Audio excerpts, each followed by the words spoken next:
우리에게 주신 하나님의 말씀, 신약성경 누가복음의 말씀입니다.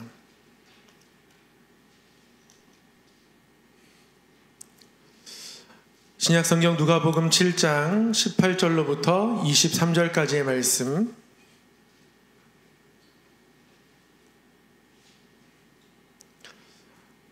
신약 101쪽에 있습니다. 말씀을 한 절씩 교독하도록 하겠습니다. 요한의 제자들이 이 모든 일을 그에게 알리니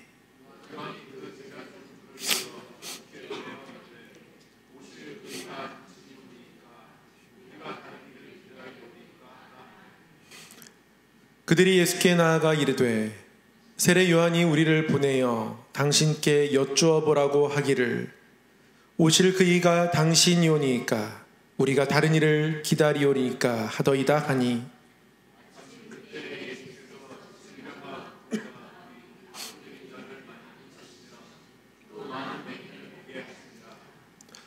예수께서 대답하여 이르시되 너희가 가서 보고 들은 것을 요한에게 알리되 맹인이 보며 못 걷는 사람이 걸으며 나병 환자가 깨끗함을 받으며 귀먹은 사람이 들으며 죽은 자가 다시 살아나며 가난한 자에게 복음이 전파된다 하라. 누구든지 나로 말미암아 실족하지 아니하는 자는 복이 있도다 하시니라. 아멘. 명절 이후에 조금은 피곤한 육신의 상태에 있을 수 있고 또 날씨가 안 좋아서 미끄럽고 추운 날씨, 이 가운데서도 하나님 앞에 기도하러 나오신 우리 성도님들 너무너무 귀하고 아름답습니다. 우리 서로를 향해서 한번 하나님의 마음 가지고 이렇게 격려했으면 좋겠습니다. 당신은 정말 아름답습니다.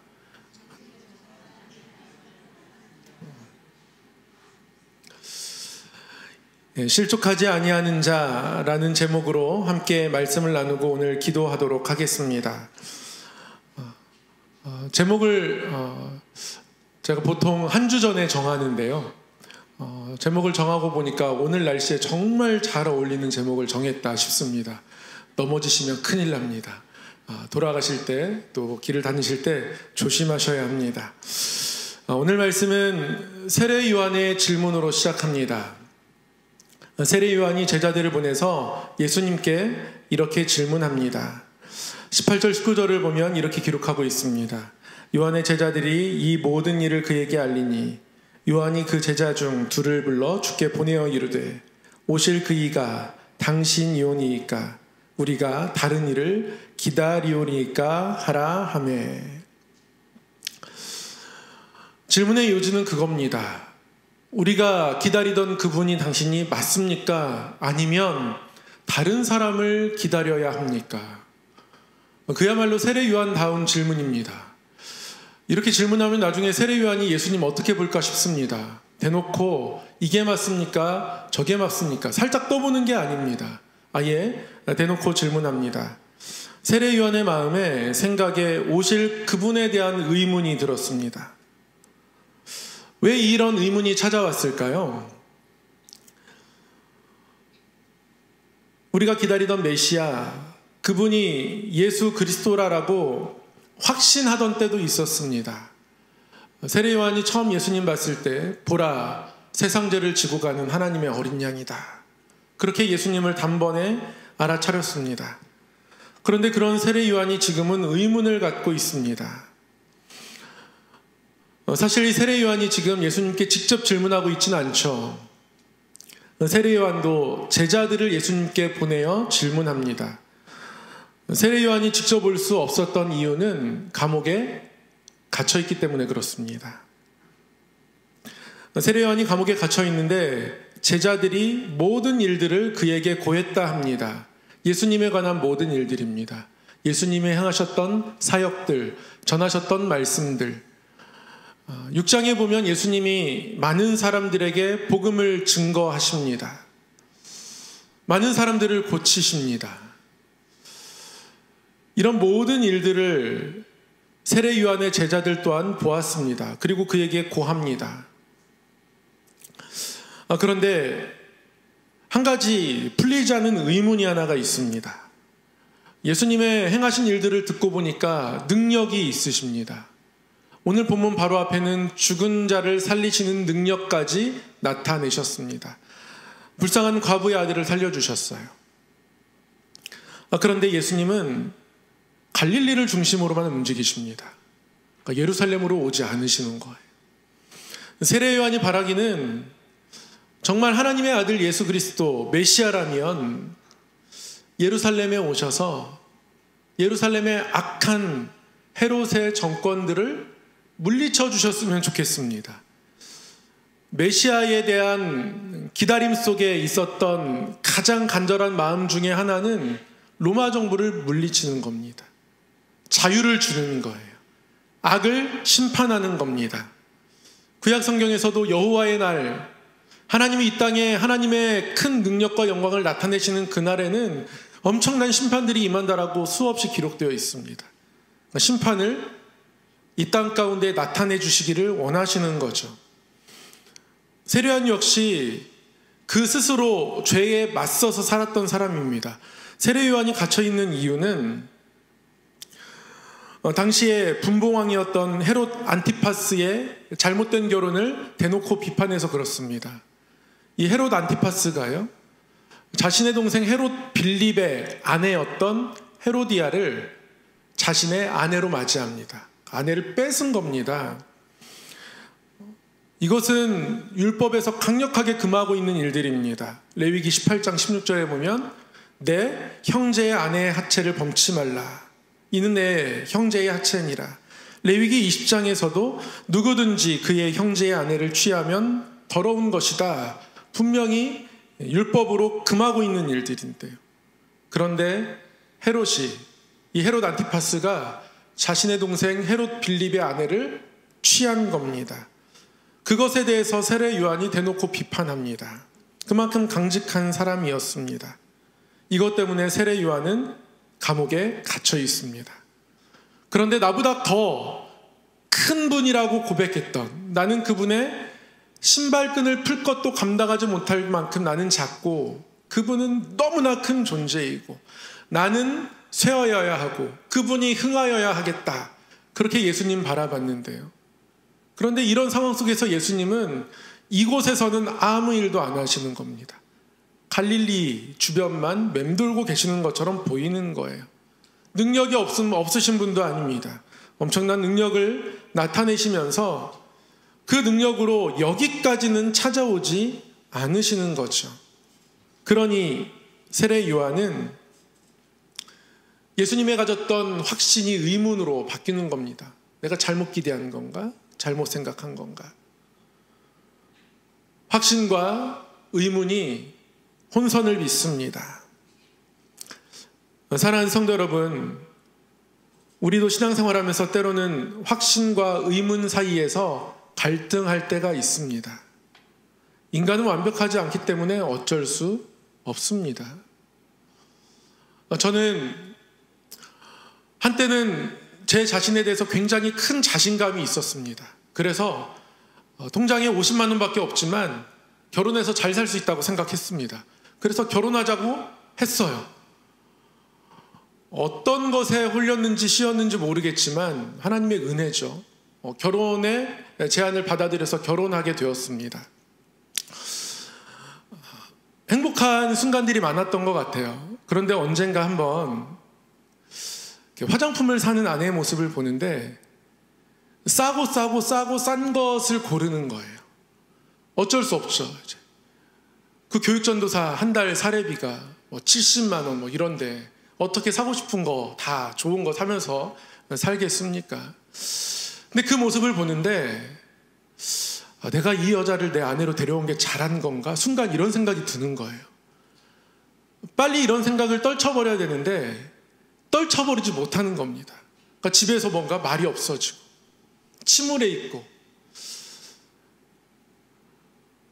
결혼할 때는 하나님이 주신 귀한 배필이고 나로 인해서 또 서로에게 하나님 주신 은혜와 기쁨들이 더 충만하게 될 것이라는 확신이 있었는데 살다 보니까 그 확신이 흔들리는 부분이 생기는 겁니다.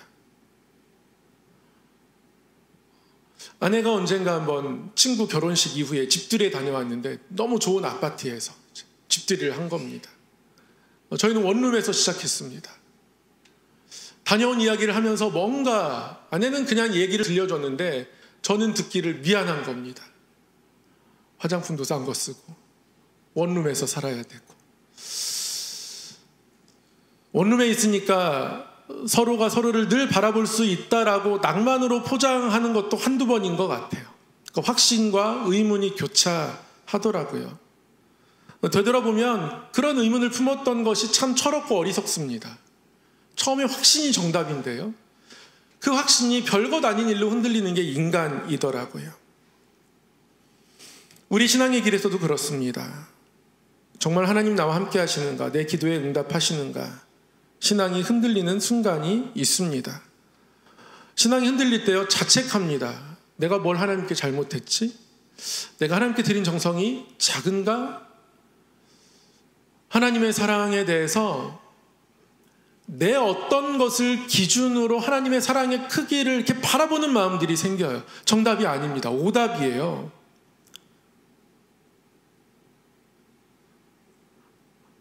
그런데 인간이기에 어쩔 수 없습니다. 상황에 영향을 받습니다. 의문을 갖는 것 자체가 잘못된 것은 아닙니다. 예수님께서 세례 요한에게 왜 이런 질문을 했냐고, 왜 그 믿음을 끝까지 지키지 못하냐고, 나를 하나님의 어린 양으로 알아봤던 그 영적인 감각이 어디 갔냐고 세례 요한을 타박하지 않으세요. 그 대신에 예수님은 잠시 어두워진 눈을 열어주십니다. 확신과 의문의 혼선에 있는 그들에게 주신 예수님의 대답, 이렇게 말씀하시죠. 22절입니다. 예수께서 대답하여 이르시되 너희가 가서 보고 들은 것을 요한에게 알리되 맹인이 보며 못 걷는 사람이 걸으며 나병 환자가 깨끗함을 받으며 귀먹은 사람이 들으며 죽은 자가 살아나며 가난한 자에게 복음이 전파된다 하라. 예수님께서 이 땅 가운데 오셔서 하고 있는 일들을 잘 바라보라는 거예요. 잘 묵상해 보라는 거예요. 말씀이 이루어지고 있지 않느냐라는 겁니다. 이사야 35장에 메시아에 대해서 이렇게 예언하고 있습니다. 그때에 맹인의 눈이 밝을 것이며 못 듣는 사람의 귀가 열릴 것이며 그때에 저는 자는 사슴같이 뛸 것이며 말 못하는 자의 혀는 노래하리니. 말씀이 이루어지고 있지 않느냐. 지금 예수님은 하나님의 뜻을 이루고 계십니다. 그런데 세례 요한은 급하게 예수님을 기대합니다. 나는 헤롯 안티파스의 죄에 대적하여서 메시지를 증거하고 옥에 잡히기까지 이렇게 순교의 마음 가지고 사역하는데 왜 예수님은 저 갈릴리 언저리만 맴돌고 계시나? 그러나 예수님은 지금 말씀을 이루어가고 계십니다. 그렇게 예수님은 하나님 나라를 나타내시면서 성큼성큼 십자가로 가고 계십니다. 예수님은 인류의 그 어느 누구도 생각하지 못했던 방법, 십자가라는 가장 미련한 것을 통하여서 하나님의 영광을 나타내시고자 합니다. 실패의 대명사라고 여겨지는 십자가를 통해서 하나님의 궁극적인 죄에 대한 승리를 나타내실 작정을 하십니다. 그렇게 예수님은 지금 십자가로 성큼성큼 가고 계십니다. 세례 요한이 잠시 못 봤을 뿐입니다. 그래서 하나님의 뜻이 이루어지고 있다고, 지금 나의 이 사역의 모습을 너희들의 스승인 세례 요한에게 가서 잘 전해주어라 라고 하면서 그들을 돌려보냅니다. 돌려보낸 이후에요, 예수님은 당신의 제자들에게 세례 요한에 대해서 여전히 칭찬하십니다. 여자가 낳은 자 중에 세례 요한보다 큰 자가 없다. 감옥에 몰려 있으면서도 예수님께 의문을 품긴 하지만 실족하지는 않는 거예요. 끝까지 예수님께 확인하러 옵니다. 그 흔들리는 마음 속에서도 예수님을 잃어버리지 않는 것에 대해서 예수님은 칭찬하고 있는 겁니다. 그래서 누가복음 7장에서는 요한에 대한 정죄가 없습니다. 여자가 낳은 자 중 세례 요한보다 큰 자가 없다라고 하시면서 오히려 세례 요한을 칭찬하시는 거죠. 그리고 나서 말씀합니다. 누구든지 나로 말미암아 실족하지 아니하는 자는 복이 있도다 하시니라. 누구든지 나로 말미암아 실족하지 아니하는 자. 예수님이 세례 요한을 실족하지 않도록 붙들어 주셨습니다. 어떻게요? 말씀에 비추어서 우리 주님을 바라보도록. 말씀이 이루어지고 있음을 다시 한번 그가 깨달을 수 있도록 제자들에게 가르쳐주고 세례 요한의 제자들을 세례 요한에게 돌려보냅니다. 우리 역시 마찬가지입니다. 믿음과 이 믿음에서 나오는 이 확신이 때로는 의문과 의심으로 흔들릴 때 우리를 바로잡아 주시는 건 하나님의 말씀입니다. 특별히 말씀 가운데 나타난 예수 그리스도의 십자가. 예수님은 갈릴리에만 계실 것 같지만 결국에는 예루살렘으로 가십니다. 거기서 십자가를 지신단 말이죠. 제가 오늘 말씀을 묵상하면서 십자가에 대해서 또 다른 정의를 갖게 되었습니다. 십자가는 기다림입니다. 십자가는 기다림이에요. 기다리는 순간이 어렵고 힘들고 때로는 답답해도 그 기다리는 순간이 십자가입니다. 기다림의 시간 속에서, 기다림의 기도 속에서 십자가를 바라보면 흔들렸던 우리의 의문이 다시 확신이 됩니다. 하나님이 우리 아버지시구나. 하나님이 우리를 붙들고 계시는구나. 성도의 삶에는 기다림이 있구나. 때로는 옥에 갇힌 순간에 예수님은 멀리 계신 것 같아도 그래도 예수님은 지금 예루살렘으로 걸어오고 계시는구나. 이것이 실족하지 아니하는 성도의 모습입니다.